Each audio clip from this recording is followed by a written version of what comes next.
Hey guys, it's Team K Garage here again, coming at you with another Ruroc 3.0 review. This is actually going to be a part 2 because we didn't get everything that we wanted to in the first video, and the first video is done so good that we're actually just going to make another one. So this one we're just going to be more going into detail, more about kind of the company and actually diving into the actual sizes themselves, how they differ from each one, and how tight this one is and how loose this one is. And this is a small and medium. There has been a couple comments saying that we don't show that, and we didn't, so we're gonna do that.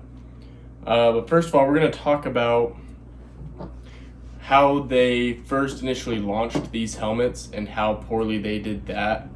So these helmets were on pre-order on March 25th, and I bought one on the within the first hour of launch, and they said it would be 4 to 6 weeks of getting them shipped out, and May 14th would have been that very last day that they would ship them out.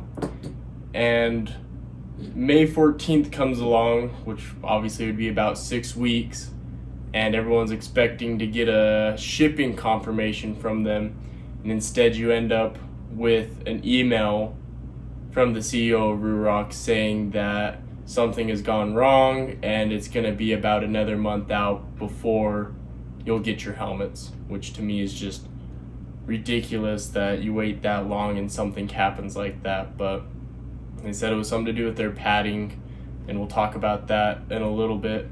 But that comes along, tell us a month, and I actually got my shipping notification on June 30th, so that's about another 6 weeks of waiting before they even shipped it, and I bought this on launch date.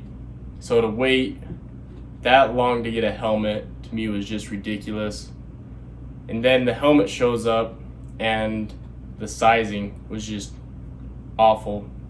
And I'll go ahead and put the medium on for you now just to show you how loose this helmet is.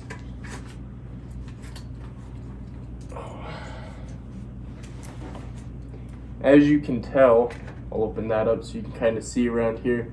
You can see how much it's going to turn on your head in any direction pretty much. And that's just way too loose. But then I'll show you how the small fits of the 3.0.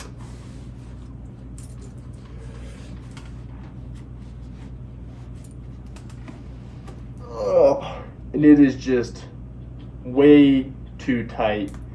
As you can see, my nose is actually touching this piece, and you can actually feel hard parts of the helmet. Now, if maybe the padding was better, that wouldn't be such a bad fit. But with the padding like that, it's not snug enough to feel secure because the padding feels deflated and very soft. But I'll show you the 2.0 medium just to show you how much it differs from the 3.0 medium. And it's still a little loose, but it's not quite as loose as this one. This is probably the better in between the two, but I would say that that one is still too loose, and yeah, that's just not good. So on that of their padding issues, the original post they showed different padding in these helmets than actually what came with it, and that's why they said that these helmets were delayed as long as they were. And I don't know the whole story. I've just heard rumors as far as if maybe the new padding isn't even DOT rated or ECE rated, and to me that's kind of scary to see in a helmet, to feel something not that good and then to possibly think that they cheaped out and went on cheaper padding. Like I said, I don't know the full story on that, on how much they've changed the padding from the original one that they posted to the new one. But to feel the helmet like that, it is scary to feel it when you can feel the hard shell in here versus being able to move the helmet so much as far as a medium. And this is just one size difference. This is a small and this is a medium. There's no in between. They've talked about coming out with comfort kits to make them fit better. I still haven't seen anything on those. So back to their shipping problem. After all this of having to wait so many extra days, they actually came out and gave people like an incentive package for having to wait for so long, and their apologies and everything. And one thing they did was give you a 30% off discount on one of their other brands called Engine Hawk. You get 30% off any of their jackets that you want to buy. I haven't bought one of those jackets, but a lot of people were irritated to have to go and spend this much money and get postponed, and then their jackets run anywhere from $300 to $500-$600, which is a pretty expensive jacket nonetheless.